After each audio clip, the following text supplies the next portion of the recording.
Hey everyone, welcome back to the greenhouse. It's me again, Mark, and today we are gonna be watering our succulents.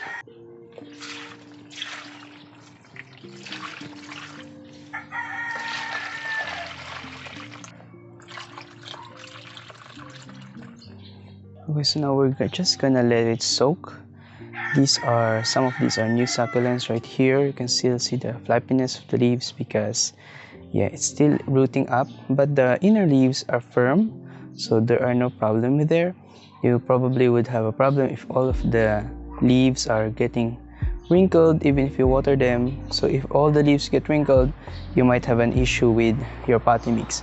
But if the inner leaves are getting firm, that means that the plant is absorbing water. Okay, so now let's move on to our other succulents, which I will be top watering because I still do top watering on my succulents, and I only do it on my newly bought succulents. So this is newly bought, but I have already bottom watered this, not this one. This one is still new. Okay, it is still firm, so I will not water it. Okay, but our lawi over here, okay, we have some root action right here at the back, so I'm just gonna be watering so that we can encourage the roots down there.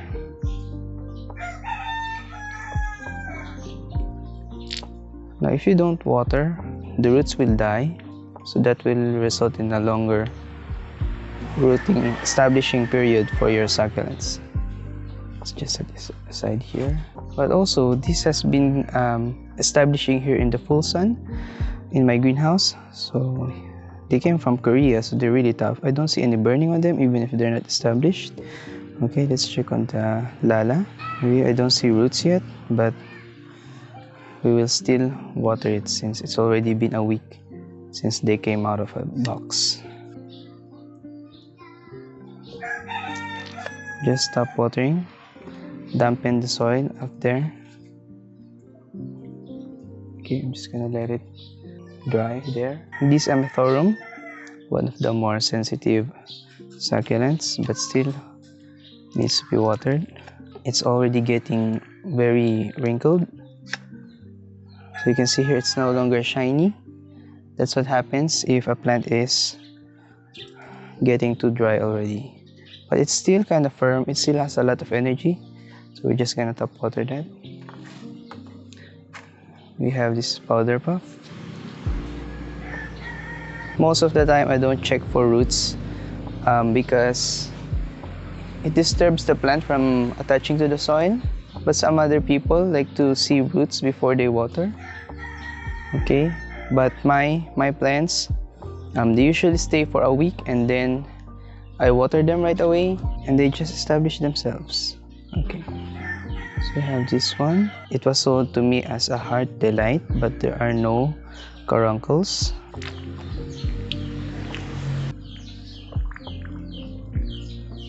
Now I'm not gonna expect them to get really firm after watering them like that because the watering of that is still insufficient. You still need to bottom water them later. Let's move back to our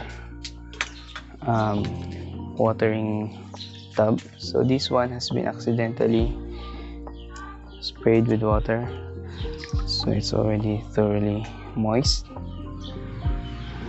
Okay, West Rainbow,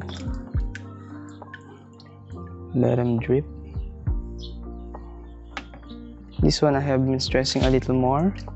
You can see all the old leaves it has are thin, and then they don't have a lot of farina, but the new growth is kind of thicker and has a lot more farina because it gets more sun here in my place than it did when it was still growing in the greenhouse of the cellar.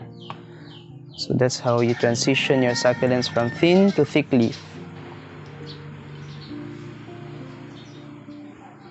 Okay, I'm gonna put some new succulents as well. Resuyon, I already bottom watered that. Pearl von Nuremberg, kind of wrinkly at the bottom, you can see here.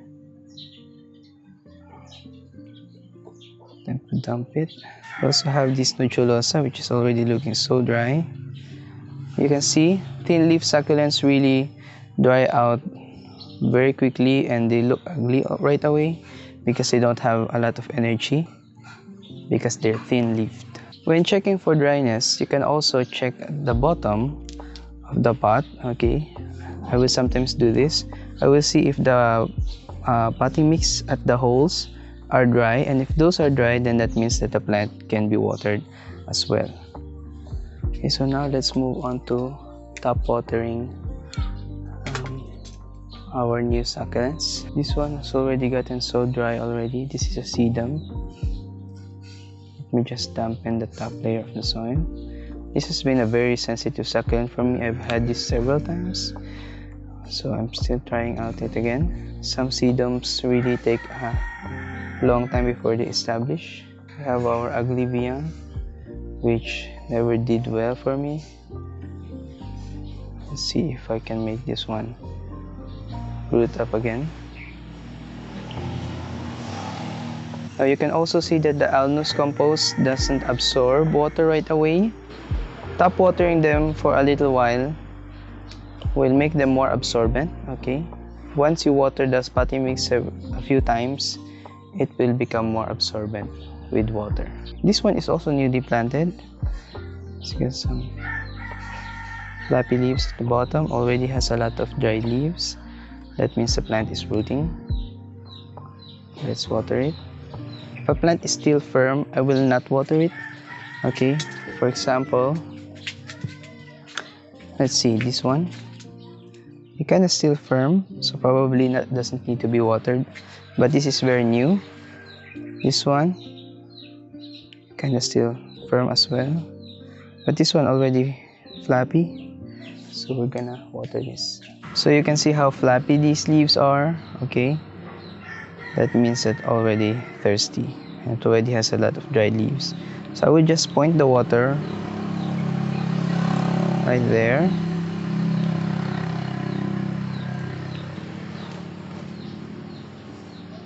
Straight at the potting mix. Don't get the leaves too wet. Be careful about that. Or the stems. Oh, we have a ladybug.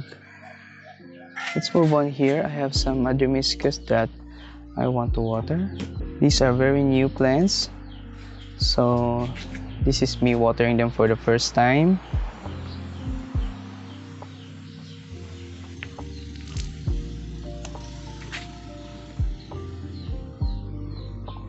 This one is already so dry. This would have been a lot easier if my bottle wasn't broken by my brother.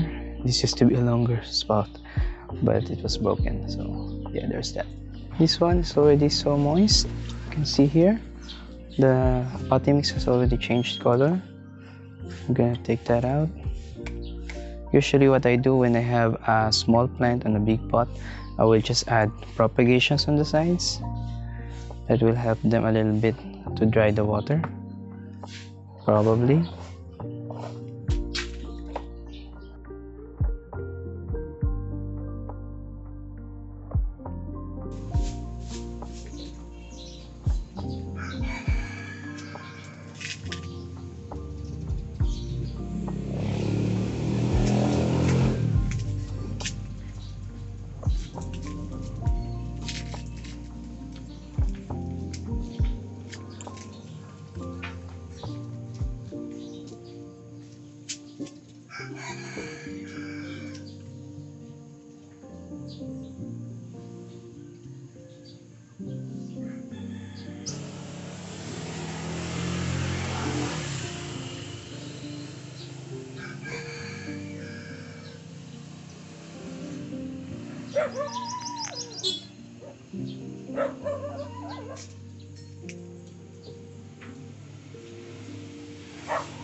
So yeah, that's about it, I believe, for our watering day today.